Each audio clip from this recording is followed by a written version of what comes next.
জানে ৰাষ্ট্ৰীয় ওলামা কাউন্সিলে গোটেই অসমতে আমি কাম কৰি আছোঁ। অসমৰ লগত আমি BTC-তো ইমান দিনে আমি কাম কৰি আছিলোঁ আৰু আমাৰ BTC-ৰ ইনচাৰ্জ হিচাপে সৰুজ আলী চাহাবে তেওঁ কাম কৰি আছিল। যিহেতু আমাৰ এটা স্থায়ী কাৰ্যালয়ৰ প্ৰয়োজন আছিল আৰু গুৰেশ্বৰ সমষ্টিত আমি যিহেতু প্ৰাৰ্থী দিম আৰু ইয়াত প্ৰথমতে আমি অস্থায়ী হিচাপে ইয়াত কাৰ্যালয় হ'ব উদ্বোধন কৰিব আহিছোঁ।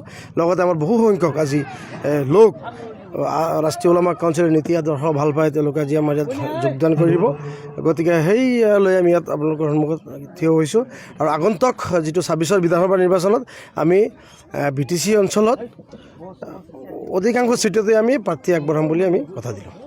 অলৰেডি জানে মই BTC নিৰ্বাচনৰ প্ৰাক মুহূৰ্তত আমি অলৰেডি কৈ গৈছিলোঁ যে BPF দলে ইয়াত BTC ট্ৰিপল গেম খেলিছিলে। তেওঁলোকে কি কৰিছিলে, মুছলমানসকলৰ ভোট লৈছিলে সেইবোৰ ভাবে যে আমি BPF অকলে চৰকাৰ কৰিম বা আমি অকলে থাকিম আৰু মুছলমানৰ লগত ব্লেকমেইলিং কৰিছে BPF-এ। যাৰ কাৰণে আজি চাওক, নিৰ্বাচনৰ পাছতে তেওঁলোকে গৈ পেলাই BJPৰ তাত গৈ পেলাই থিয় হৈ গৈছে বা BJPৰ লগত চামিল হৈ গৈছে। গতিকে এই কথাটো আমি আগতে কৈছিলোঁ যে BJPৰ লগত যেতিয়া চামিল হৈ যাব, BJPত মানে সাম্প্ৰদায়িকতা, য'ত BJP থাকিব তাত সাম্প্ৰদায়িক শক্তি বৃদ্ধি পাব।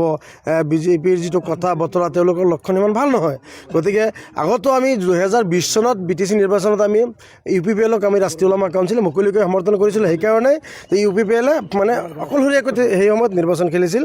তাৰপৰা যেতিয়া UPPL BJPৰ লগত গুচি গ'ল, আমি লগে তেওঁলোকৰ লগত আমি সম্পৰ্ক আৰু ৰখা নাই।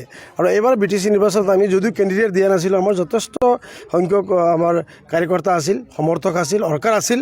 থকাৰ পাছতো আমি BTC ইলেকশ্যনত আমি প্ৰাৰ্থী দিয়া নাই। কিন্তু এইবাৰ BPF-এ মুছলমানৰ লগত যিটো গাদ্দাৰী কৰিলে, গাদ্দাৰীৰ জবাব দিম আমি নিশ্চয়। আমি ৰাষ্ট্ৰীয় ওলামা কাউন্সিলে আগন্তুক 26ৰ বিধানসভা নিৰ্বাচনত আমি শক্তিশালী প্ৰাৰ্থী BTC এলেকাত যি 15টা সমষ্টি আছে তাৰ অধিকাংশ সমষ্টিতে আমি প্ৰাৰ্থী আগবঢ়াম আৰু এই গুৰেশ্বৰ সমষ্টিতো আমাৰ প্ৰাৰ্থী থাকিব নিশ্চয়। যেতিয়া চৰকাৰ থাকে তেতিয়া সংখ্যালঘুৰ ওপৰত অত্যাচাৰ হয়, এইটো আজি নতুন কথা নহয়, আগৰ পৰা হৈ আছিলে। এইটো 2008 চনতো হৈছিলে।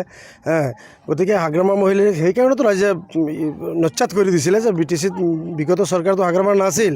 এইবাৰ হাগ্ৰামা আকৌ মিছা প্ৰতিশ্ৰুতি, মিছা প্ৰলোভন দি পেলাই ধৰ্মীয় সংখ্যালঘুসকলৰ ভোট লৈছিল যে আমি ধৰ্মীয় সংখ্যালঘুৰ হৈ কাম কৰিম। আৰু নিৰ্বাচনত জিকাৰ পাছত আপোনালোকে অলৰেডি গম পায় যে BTC-ত দংগা ফচাদ আৰম্ভ হৈ গ'ল। মাজত দুটা যি হুলস্থুলীয়া পৰিৱেশ সৃষ্টি হৈছে অলৰেডি গৈছে আৰু আগন্তুক দিনত যে নহ'ব কি কথা আছে। গতিকে আমি হাগ্ৰামা মহিলাৰ নীতি আদৰ্শ আমি মানে ভাল নাপাওঁ। গতিকে ৰাষ্ট্ৰীয় ওলামা কাউন্সিলে BTC-ত আমি অকলশৰীয়া নিৰ্বাচন খেলাৰ কাৰণে আমি চিন্তা চৰ্চা কৰি আছোঁ। ৰাষ্ট্ৰীয় ওলামা কাউন্সিলে এইবাৰ BTC-ৰ পৰা আমি এই গুৰেশ্বৰ সমষ্টিত ৰাষ্ট্ৰীয় ওলামা কাউন্সিলৰ প্ৰাৰ্থী আমি জিকাই নিয়াৰ কাৰণে যি চেষ্টা কৰিব লাগে আমি কৰিম নিশ্চয়। কাৰণ ইয়াত BJP হওক বা আৰু অন্য কোনো দল হওক, তেওঁলোকে আমাৰ লগত আৰু নোৱাৰে, নিশ্চয় আমি জিকি যাম ইয়াৰ পৰা। আমাৰ গুৰেশ্বৰ সমষ্টিৰ আমাৰ যিজন BTC-ৰ ইনচাৰ্জ, বৰ্তমান যিজনে আমি সভাপতিৰ দায়িত্ব দিম, যিহেতু BTC অঞ্চলৰ বহু সমষ্টিত বহু জিলাত তেওঁ কাম কৰি আছে, তেওঁ শক্তিশালী প্ৰাৰ্থী হয়। তেওঁ যিহেতু কাম কৰিছে, ৰাইজে নিশ্চয় তাক ভাল পাইছে, আঁকোৱালি লৈছে। আপোনালোকে জানে কম সময়ত যোৱাকালি প্ৰগ্ৰাম ফিক্স হৈছে, আজি ইমান মানুহ যোগদানৰ কাৰণে ইয়াত উপস্থিত হৈছে। নিশ্চয় তেওঁ শক্তিশালী প্ৰাৰ্থী। আমি তেওঁক আলোচনা বিলোচনা কৰিম। আমাৰ যিহেতু ৰাষ্ট্ৰীয় নেতৃত্ব আছে, আমাৰ অসম ৰাজ্যিক সমিতি আছে, আমি আলোচনা বিলোচনা কৰি পেলাই নিশ্চয় আমি ইয়াত তেওঁকে আমাৰ প্ৰক্ষেপ কৰাৰ চিন্তা আমি কৰি আছোঁ।